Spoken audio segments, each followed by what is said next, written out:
Yes, guys, welcome back, and we are here in Grenada again. Today we are touring with Spice Food Tours, and I would like to bring you guys ahead with me to show you guys the experience and hopefully to influence you guys to come and join the foodie tour. The first stop, we stopped at Camahan Park. That is where we are now, and we are about to go get breakfast. To what is in the breakfast, I'll be giving you that. I'll be giving you that as we go along. So stick around, stay along, guys. And so far, it's food. So don't mind if the face get like a dirty or talking with food in my mouth. We have to do both. We have to eat, enjoy it, and still vlog. But I ain't complaining. Stay around and let's go. Yes, guys, so I kind of have to elude from the group because I need some lighting, I need all them stuff. Just give me a second. Yes, guys, so we have the breakfast today. In the breakfast we have saltfish sauce. That's a mix up of saltfish, carrot, cucumber. Sometimes it does have garlic, onion, seasoning, pepper. Yeah, it's a mix up basically. And we have boiled eggs. We have pigs, roast, and fry bix. We have some lettuce, and then we have look like a fish cake. Yeah, and I'm about to dive in. Yeah, you guys can't dive in as yet. You just can't. For you to dive in, come and experience it, man. Yes. Where do I start? Pigs first.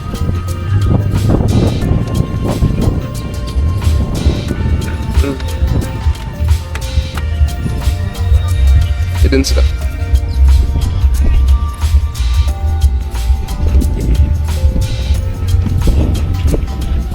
Morning. I'm fine, how are you? Why not? That's something we all go through, don't worry. You'll get over it. Unnecessary.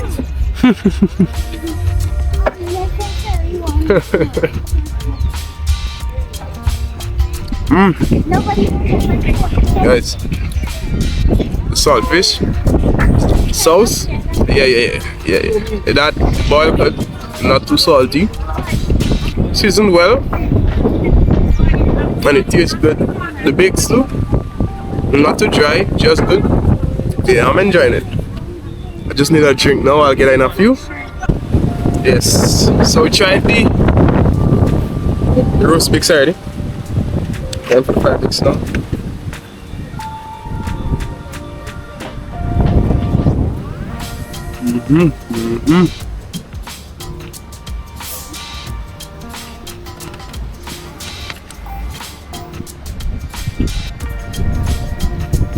Okay.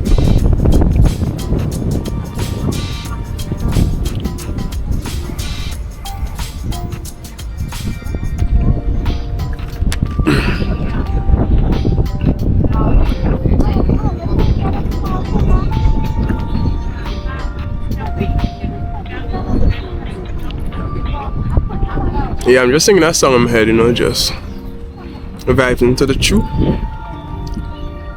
So, the boiled egg tasted like boiled egg. No, I don't really find a difference in boiled eggs. Tasted like boiled eggs, not too bad. It was good. The fried bix was good as well,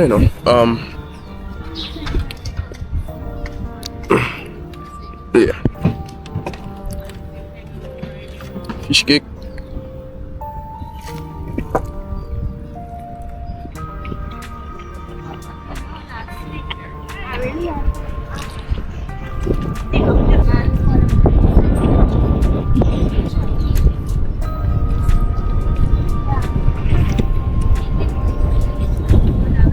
Yeah, so this is my ratings of the breakfast.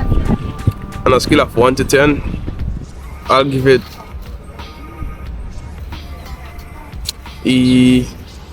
8 out of 10. There's a little improvements you can make to it, not much. That's why you get so high rating of 8. But yeah, 8. Time for the drink now. I'll get enough and I'll get back to you. Pick myself. So as I was saying, CMOS contain 92 minerals out of the 102 that the body needs. And it's very good for your general health. It's good for your brain function, your immune system. That's why they call it immune booster. So when you drink CMOS or you eat CMOS raw on your salads, it gives you all that nutrients that the body needs. So we have chosen carefully the fruits that we pair the CMOS with to ensure that the drink gives you a very high nutritional balance. So first I'm gonna start with the sorrel, and sorrel is very rich in vitamin A and it's very good for your heart health. As you see, the color is red, so it adds to your hemoglobin. And with the CMOS, it makes a very nice balance. Guys, I have to introduce my friend to you. This is my friend here, Miss Renisha. Our product is lactose free, so we do not. Very beautiful, and she likes she belly, so you know she gonna make this too a wonderful, amazing, fun-filled, worthwhile one. Oh, the breeze blowing, blue, whole flying, breeze blowing. Now getting vexed. I know how to move for that. At the boss. One of the smartest man Grenada I ever experienced, known and seen. Say hi to the camera now. Oh yeah, we have the side here with me. It's thick, real thick. I know what are good for, right? Maybe just see that everything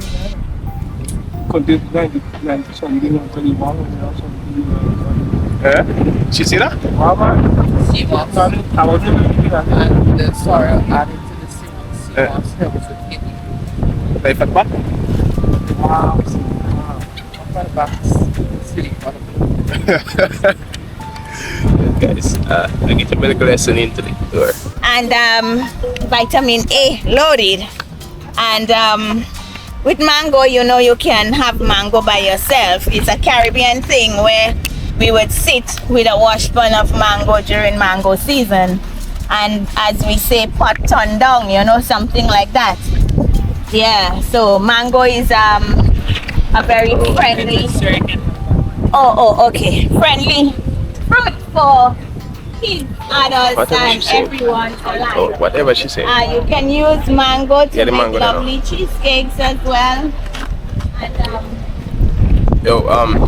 I don't like the stuff, and them tastes really good. The mixture just balanced, it tastes really good. It's really good. Out of 10, he gets a 10. First thing they ever get a 10 on that channel. First thing. Really want it. So for the mango that we use here, we have soursop, antioxidant, anti-cancer, and generally a very nice fruit. We with the soursop now, every aspect of the tree, the leaves, the fruit can be used. So the soursop, one can be dried. That's nice. Can be dried and made. Yes, guys, we have. Yeah, we have the sauce up there now.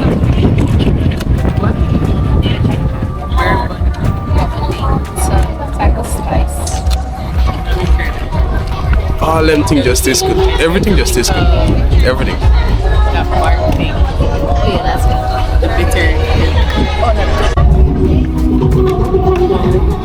Oh, the introduction is that the lime is very good in vitamin C and vitamin E. The E was just my input, I learned that, don't take that. But vitamin C, she said, yeah. Oh, it's real strong, it's real strong. Real strong. So I apologize for the up and holding on. So we have our bonus flavor, which is Boyce Bande or Bobonde. Right? Now Bobonde mean hard wood. Wait a minute. Wait, first of all, you're not gonna speed past that like you didn't just say what you just said. Now Bobonde mean hard wood. So the main thing that Bobonde is for them because of the name of the thing, for the thingy muscle. No, right. So what Bobonde does is that it cleans and revitalizes your system. So, you know when you take the car and you take out the old oil and so on and you put a new oil into it, you know the engine rev up better and so on? That's what the bob and it do to your system. It gives you a clean and a boost. So with the men now, the muscle tend to perform a little bit better than usual. So that's why they claim. I have a question. So it doesn't help engine? It does. Oh, So that's why they claim the properties of bob and it to be more for the men. But Walk in. very He good does for raise the boy. everybody because, If you don't know, he's not a Caribbean person. He does raise the boy. You would The get Caribbean like people know what I'm a talking about. okay.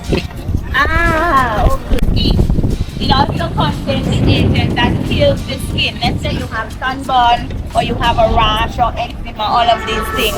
You use the Simmons gel and you put on your skin as a wrap or as you say a cream.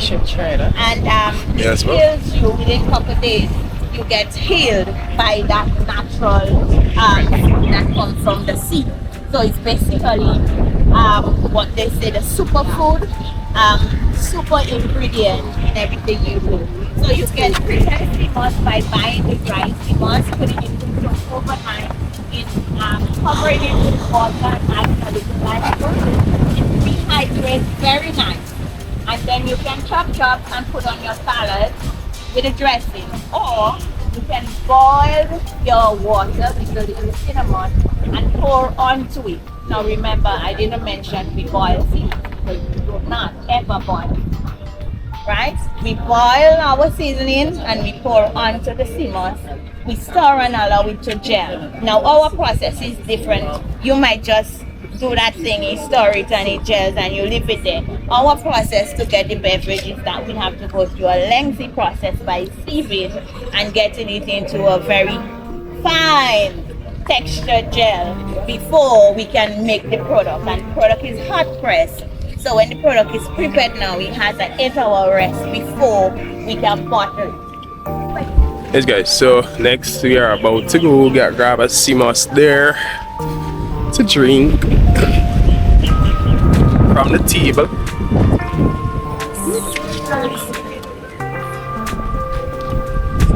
Yes, sorry.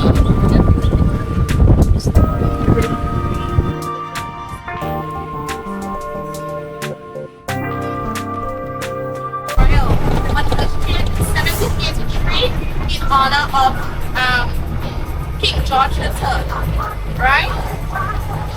Although it is home to the Royal Grenadian Police Force today, right?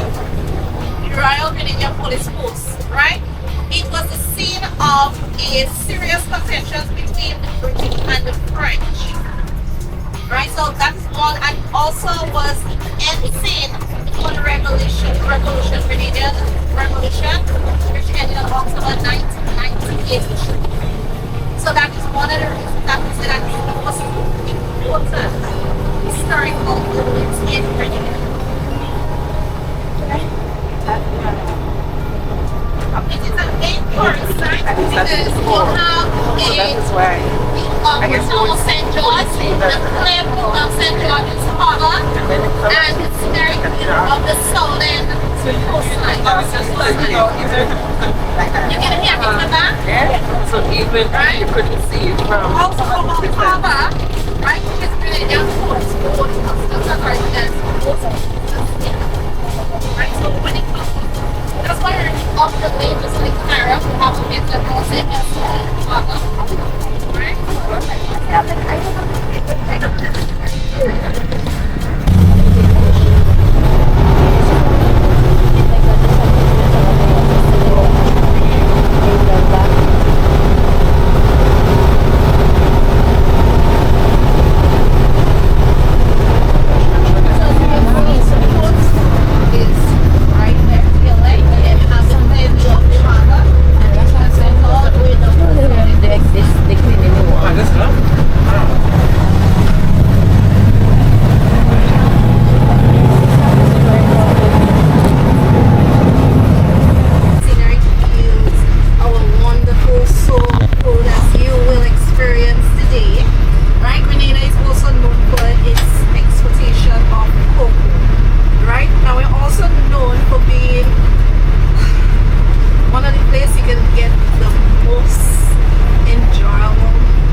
as I said before, the honeycomb is my favorite.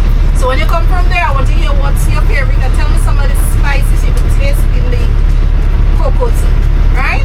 So Trial and Chocolate was founded by Aaron Sylvester, who was once upon a time a music producer from the UK that came back home, saw our view, the richness of our land, and decided to use the land that his grandfather left back for him to make a significant contribution to Grenada's economic Trial and Chocolate factory. So, my beautiful people, enjoy. Yes guys, stop number 2 is at Trial and Chocolate Factory. And yes guys, so we are here to do some chocolate tasting, some tea tasting, and it's at the Bolio Spice Basket area. And yes, I'm about to taste it, you're about to see it, and Anisha is about to show us how to do it. Yes, we have our pretty friend Anisha here with us. Oh, we have a surprise, people. Morning, everyone. Good morning. I'm going to go in the shade and I'll quickly do my quick introduction to everyone and then we can get down to Yes. How was breakfast? Good. I'm going to warn you all now, you're going to be eating a lot today, not just here, but today. So pace yourself, all right?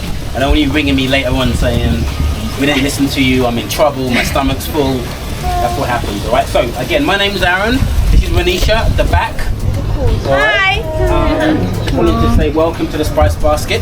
This is my little chocolate factory. As some of you may or may not know, I have an English accent.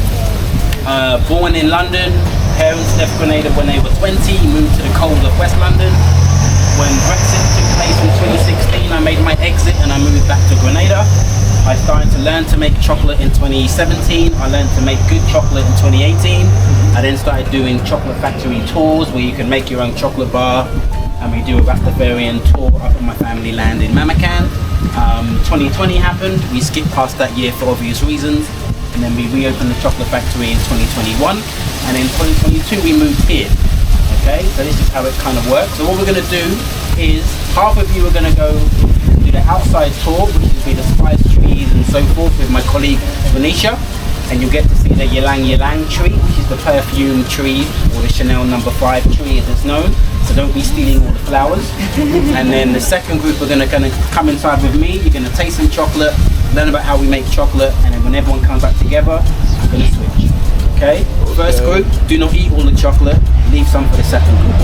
Okay? Sound good? Yeah, let's do it. Alright, so the first group, from my loving green phone to left, everyone, if you want to go with Renisha, Yes. and everyone to the right, you're going to follow me.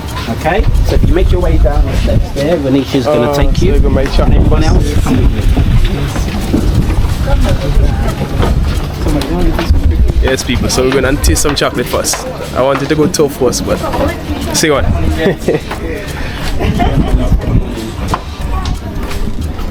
Yes, morning. I can smell the chocolate right away. Oh yeah. That's the cocoa tea that everyone's smelling. You the last one, sir? Alrighty. So where's everybody from? Germany. Germany? Grenada. Germany. Germany, Grenada? London. Look. Grenada. Man, we tried. How close? Let me hear it one more time, just so everyone can laugh. London, mate.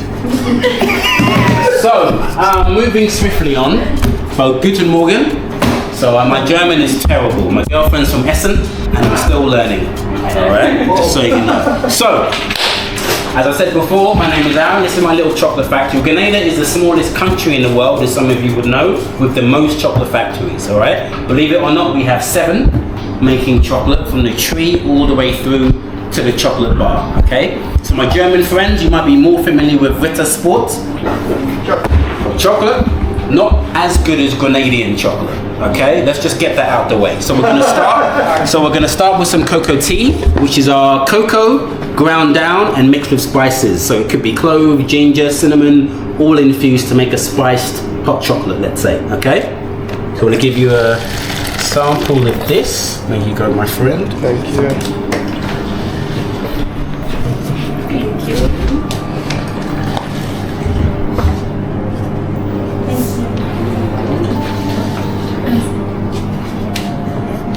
Sweet boy.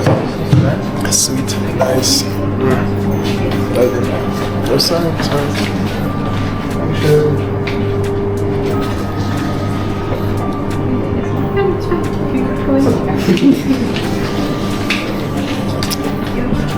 Everyone good? Everyone got some? One more? Okay, so no worries. Alright, so we're gonna start with some chocolate. Alright, all good? Not too sure? Okay. So we're gonna start off with our first treat. Now this is caramelized sugar covered in dark 60% dark chocolate, alright? This hasn't officially been released in Grenada, but it will be soon once we just hold on to that and pass it around for me, sir. No problem. Take one and try it, and it will be coming out soon. It's quite popular at the minute. Caramelized sugar. Those from Europe may know it's a crunchy bar, but that's basically what it is. All right. So we're going to start off with how we make cocoa. So it all starts off from the cocoa flour. That cocoa flour is pollinated first by the wind, and secondly by mosquitoes. Okay, not bees, because the flour and sandflies too. But we put sandflies in the same category as mosquitoes because they're that similar. So question. That means there's only good purpose of mosquitoes then? Absolutely. Oh. Absolutely. Other than that, they're the bane of everybody's life. Exactly. Right. Exactly. How's the honeycomb? Okay, tastes good. Lekker lekker? Yeah. Alright, so what happens is it takes 9 months to go from that flour to the cocoa pod. Okay, the cocoa pods are just there as an example. The cocoa pods typically grow and should grow on the trunk of a tree, okay? If the tree hasn't been pruned and maintained, the pods just keep growing to the older branches up at the top, all right? So the tree should be about 5 to 6 feet tall, so you can easily harvest it. Unfortunately, we have lots of trees that aren't that small. They're a lot higher. Mine are 24 feet in the air. They're the ones that I inherited from my grandparents in Croshu in Phillips Park. So I have to use a long bamboo rod with a cocoa knife on the end, pick up the pods, they all fall down, and they come in different colors, okay? So they start off green, and when they're ripe, they turn yellow, or they start off purple, and when they're ripe, they turn reddish pink, all right? We crack them open using our Swiss Army knife of choice in Grenada, our machete, or our cutlass. We crack open, and then you have the cocoa seed inside, okay? There's about 40 to 60 seeds per pod, and on the outside of that pod is a white pulp called mucilage that tastes like a lychee or a lychee. Okay, you probably haven't tasted it, but you will get a chance to in a moment, and it tastes amazing, as I'm sure everyone here from Grenada can contest. It's very good. Okay, so, but this is the cocoa pod, or half of the cocoa pod anyway. So what happens is when they come out, we scoop out the seeds. They go into a box about this big. We cover them with banana leaves. We cover them with coffee or cocoa sacks, and we leave it in there for 7 days to go through a process called fermentation. Okay, where all that juice on the mucilage seeps inside the bean and gives the cocoa its rich flavor. All right, it stays there for 7 days. Day 2, day 4, and day 6, we unravel it and we mix the seeds up. Okay, to stop mold getting hold. The more you move it, the more the mold gets broken up, so it can't ruin the beans. Okay. After the 7 days of fermentation, we dry them. So we have these small sheds here with drawers inside called boucans. We put the seeds on top. They dry in the sun. How long have you been in Grenada? 6 weeks. So you've seen rain. So as what happens in Grenada, it's all nice and sunny, and then rain, and then sunny again. All right. So by having these drawers, when you see the rain coming, you push the drawers in. Rain passes. You pull the drawers back out. And then the seeds don't get wet, don't get moldy, and we get good cocoa. All right. So what happens is we then have a chocolate break, and this is our 75% dark chocolate with our best-selling chocolate, which is bee pollen. Okay, does anyone like white chocolate in the room? Shame on you all. It's not chocolate, okay? Dark chocolate. White chocolate is basically, so take one and pass it around. So this is cocoa butter plus sugar plus milk powder is white chocolate. All the things that are white basically makes white chocolate, okay? But on a scale of 1 to 100, white chocolate is over here at 10%. All right. What you're tasting now is 75%, which is around here of cocoa, the good stuff. So there's not really much cocoa inside of here. It's just the fat. How's that one taste? Tastes good. So what people like to say before they taste Grenadian chocolate is, oh no, that's gonna taste bitter. Okay, what you're tasting now is Grenadian chocolate that doesn't taste bitter because it's good chocolate. Okay, there's no E numbers, there's no random things in there. It's just sugar, cocoa, and cocoa butter, and a little bit of bee pollen. And I can see you're taking too many samples, so we'll keep them over here. And that's pretty much how it works. All right. So that's the bee pollen one that's very popular. The second one is our 80%, which is a bit richer up the scale. And those people that like a red wine, like a Shiraz or a Merlot, this is the one that goes very well with that. All right. Serious, that's I'm gonna trust you. Don't let me down. I have to hold the trust now. You understand? Alright, so once we basically dried the cocoa seeds, we then bring them here to the factory and they go in our little roaster and we roast them for about 18 minutes, and then this whole chocolate factory, as you can smell now, smells like cocoa tea, but normally it smells like a chocolate brownie. Okay? And what we would then do is we would have the bean, we'd crack the bean, and when we crack it, we end up with a few pieces. So you get the cocoa shell, you come a bit nearer, you get the cocoa shell, and then you get the cocoa nib. Okay, so the nib you normally would use to make, you'd add it to granola and smoothies and energy bars and stuff like that. Yeah, it's 100% cocoa. And then the shell is what typically we'd throw away, put it in compost and manure. We actually, one of the only chocolate companies in Grenada that makes that into a tea. So that shell, if you put it in hot water for 2 to 4 minutes, it draws a chocolatey flavor, and it basically tastes, put stevia, honey, sugar, whatever, and it tastes like not cocoa tea, but chocolate tea. Okay, so what we then do, my grandma would have done, would have had a big bowl of this back in the day. She would have stood outside on a windy day and sifted, and everything would have gone in the air. The shells would have blown in the wind, the nibs back in the bowl. Okay, so I inherited the 2 acres of land from my grandma that she left me and my brother, but not her patience. So I purchased a machine which is now called Vonica, and it's a winnowing machine. So this is attached to a vacuum. We pour the mixture in there, the shell and the nibs fall to the bottom, the shells get sucked over, and they end up here, and that's how we separate the wheat from the chaff, as they call it in the States, alright? And that's how you get the 2 separate parts. So then we end up with just the nibs. Those nibs, we grind those nibs down, and they end up looking like this, kind of like ground coffee consistency.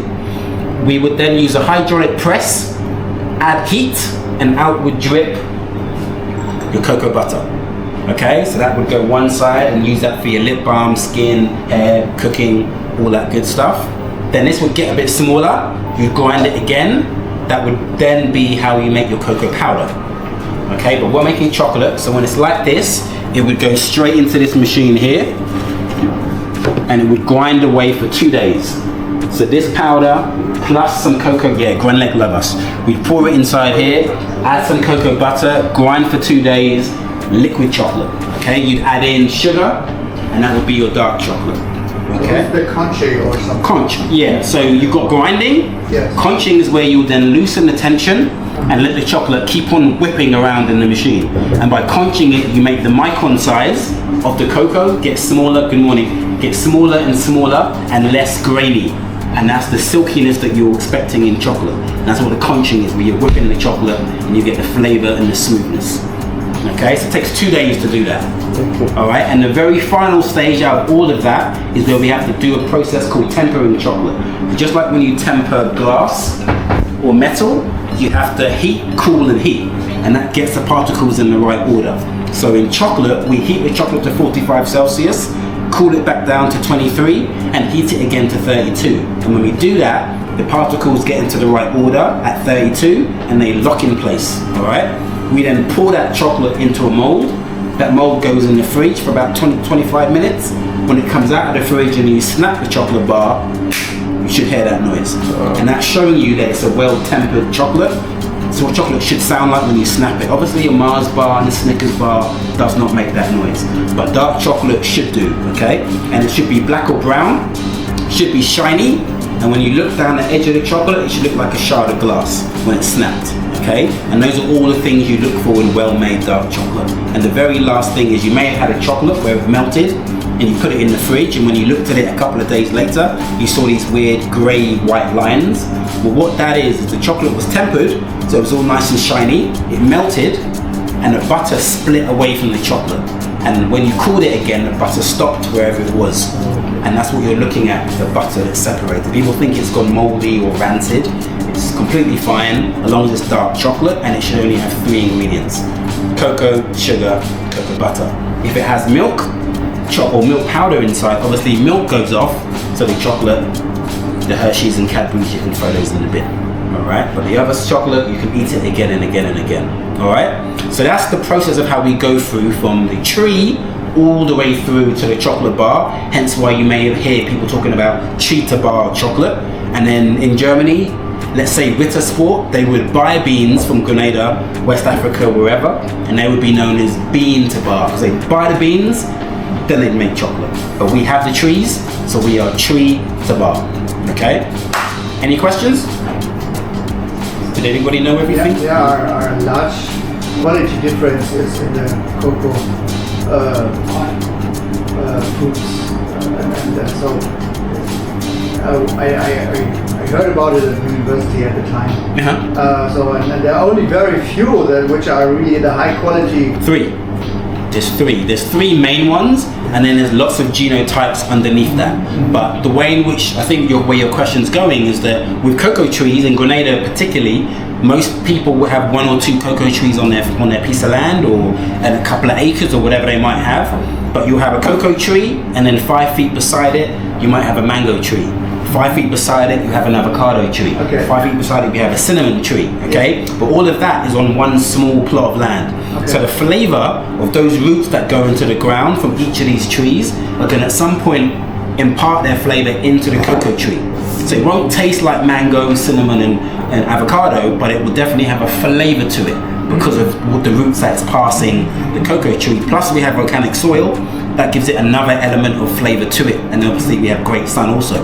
So between all of those elements is the reason why Trinitario, which is the main cocoa we have in Grenada, which is native of Trinidad, is why our cocoa and us and another 10 countries make fine flavored cocoa, which in turn make fine flavored chocolate. So us, Trinidad, Jamaica, there's a few other countries in there too, but there's only 10. The rest just make bulk chocolate. So it's kind of like West Africa, you can't have it's not any unique flavors, it's just cocoa. But ours have really interesting flavor profiles. So that's probably where you might have learned. That's what I want. That's what I thought. No problem. So before I leave, or you leave me, those of you that haven't had this before, I know you have. You have. See the way your eyes are lighting up there.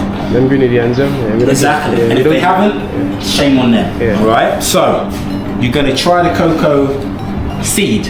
All right. So I'm gonna warn you now. Do not eat it. People have a habit of putting stuff in their mouth and eating it. I don't know why that happens. All right. Just suck on it, and then there's a bin behind the lady in the green. All right. So you're gonna take this. It looks weird.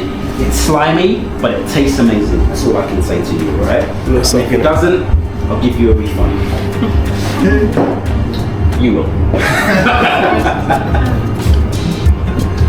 Let's get a reaction there. Good morning, everyone. Good morning. Just joining a bit. My name is Dylan Charles. I'm one of the owners of the Spice Food Tour. So just checking a bit just to make sure you guys are doing okay. Are we doing okay? Any complaints, please tell me.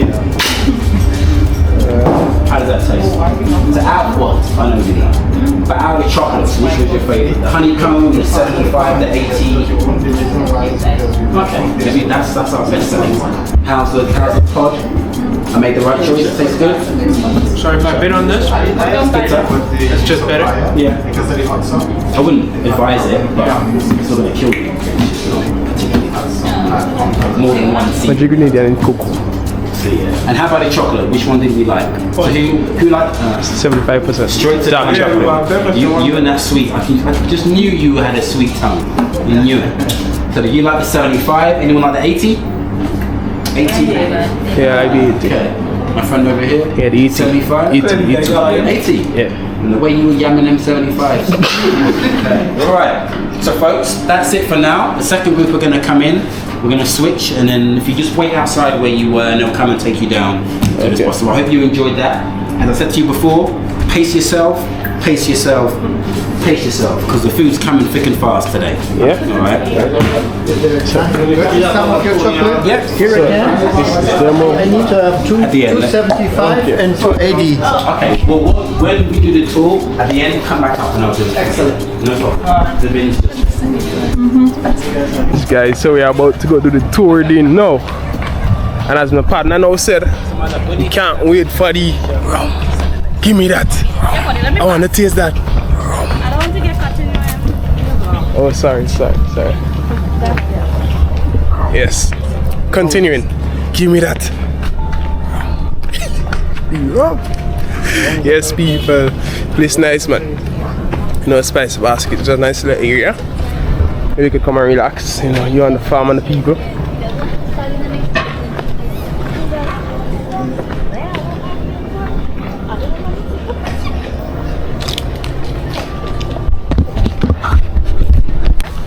We're standing under a very expensive tree. Can you get the sense? Hold on, whatever the wind passes, you'll get the sense. No. You? Anyone else? Yeah. The chocolate too. Exactly, it's a coffee. Oh, that's the Chanel. So this tree is called the Ylang Ylang. You can only find that scent in the channel number 5 of you. Oh. This tree is usually from Asia. It's not from Grenada. Someone planted it here. So whenever you go to the spa to get a massage, they're going to use the oil. We just normally use it as a backyard decoration. So whenever the wind blows and the wind passes, you get the scent. So the entire area is kind of like channel number 5. So this is all of the flowers it comes from, but I'm not able to pick up flowers, so you guys can actually smell it.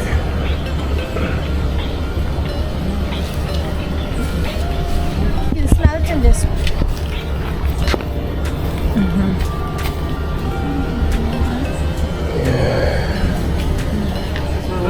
Yeah, that smells good. Not the leaves. You wouldn't find any scent in the leaves. It's just the flower. So if you cut down the tree, you can. Cut down the tree, you wouldn't smell it. True. One. Only the flower. If the tree have flowers, Then. and when the tree falls, most of the flowers get battered, that's only how you can smell. Oh. But the tree, the trunk, the branches, the leaves don't have anything. Only the flower. Okay, only the flowers. Okay. So guys, we're getting a bit of what subject on online? Agriculture. A bit of perfume. Number 5. Yeah, we're getting some knowledge on Chanel number 5. Things I didn't know. I didn't want to grow one for myself, but Google not giving me the exact same thing of how to plant my tree. I want to invest in my own channel number 6. I could be rich too. I agree with that. Locally made. But Google not giving me the proper thing to do, so I don't know. Experiment. I tried, but up to now I can't see a little shit. I tried it. What should I do now? I have to get the person who planted the tree here. I might have to look for them and let them show me how to plant the tree, because they did a very good job in planting just 3 trees. Yeah, that should So smell we're good. gonna move back up. What's the name of the tree? Ylang Ylang. It's like a Chinese name. Yeah, man.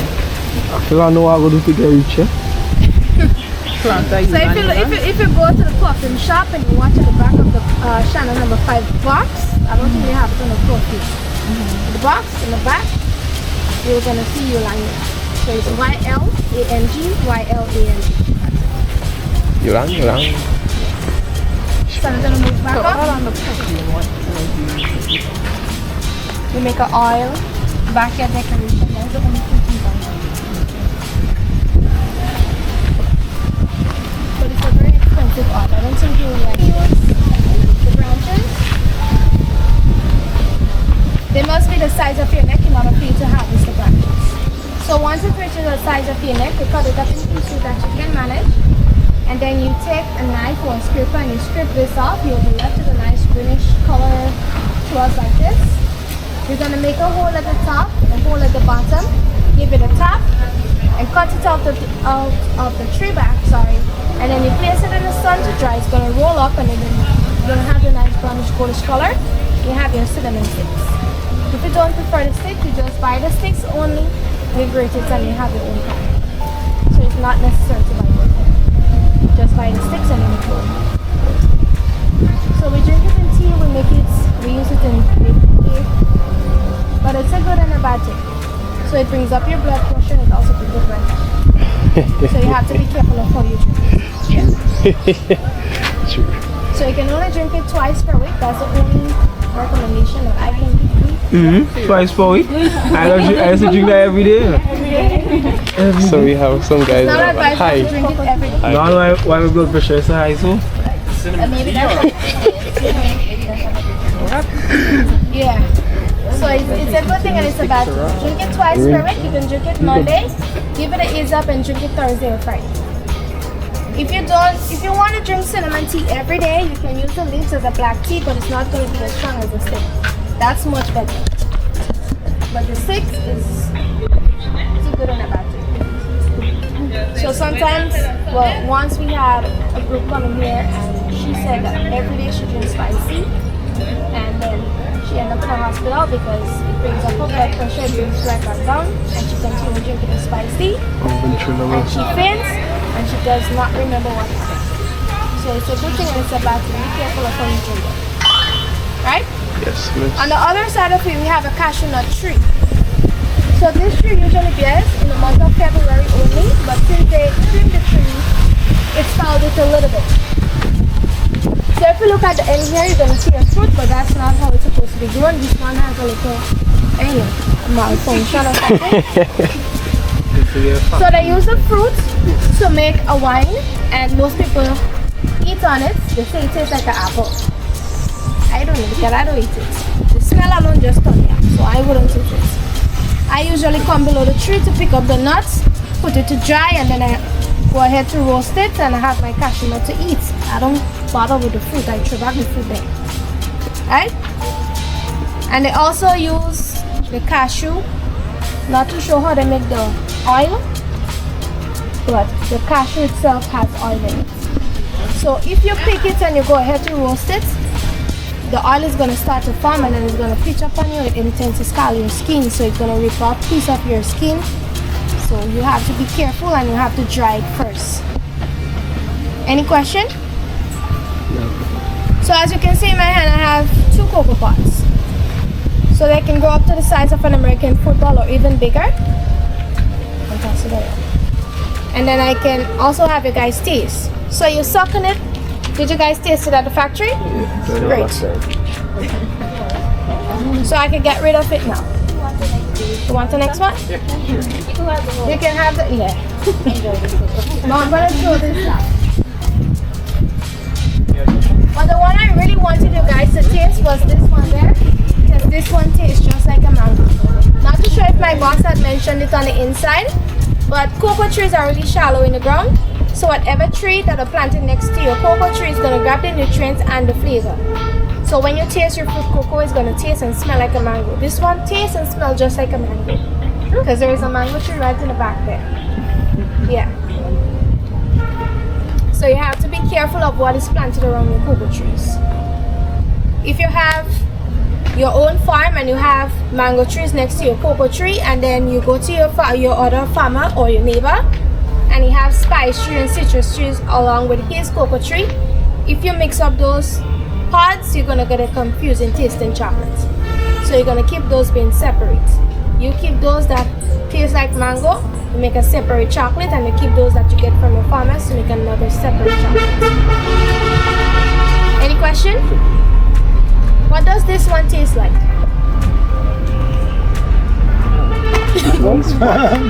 So this one tastes just like a soursop to me because there is a soursop tree right there. It does, but I have no reference. You have no reference? Yeah, it does taste like soursop. I wouldn't know if other cocoa would not taste like it. Because I haven't had too many. So that is basically it. Any questions? No questions? Sure? Hopping. Guys, it is very fun. She said no drinking too much. I want to do a little bar hop. I want to drink some alcohol. So we have company. Yes, we have company. It's good. That will we go next time. Drink alcohol. Yeah, man. Spice up the thing a little bit. Yeah. Right? Yeah. So remove yourself from the sun. The sun is not good today. Yes, guys. So Right? completion of the two. We had washroom. If you cocoa, want to go ahead to go back to the factory tea. to purchase anything. We had, cocoa ball. We had a lot of different stuff, and it was a very, very fun time. So we're just touring the Spice Basket area. You know what would have been nice? If we had a pool inside Spice Basket. If we had a pool somewhere right here. I could just visualize a pool. Well, they have something similar to it here, but thought you could go bid in it. But if they had a nice little pool where you could have bid in the middle here, yes, this would be a fresh, nice, relaxing area. But see what? Still a nice area to come relax and chill.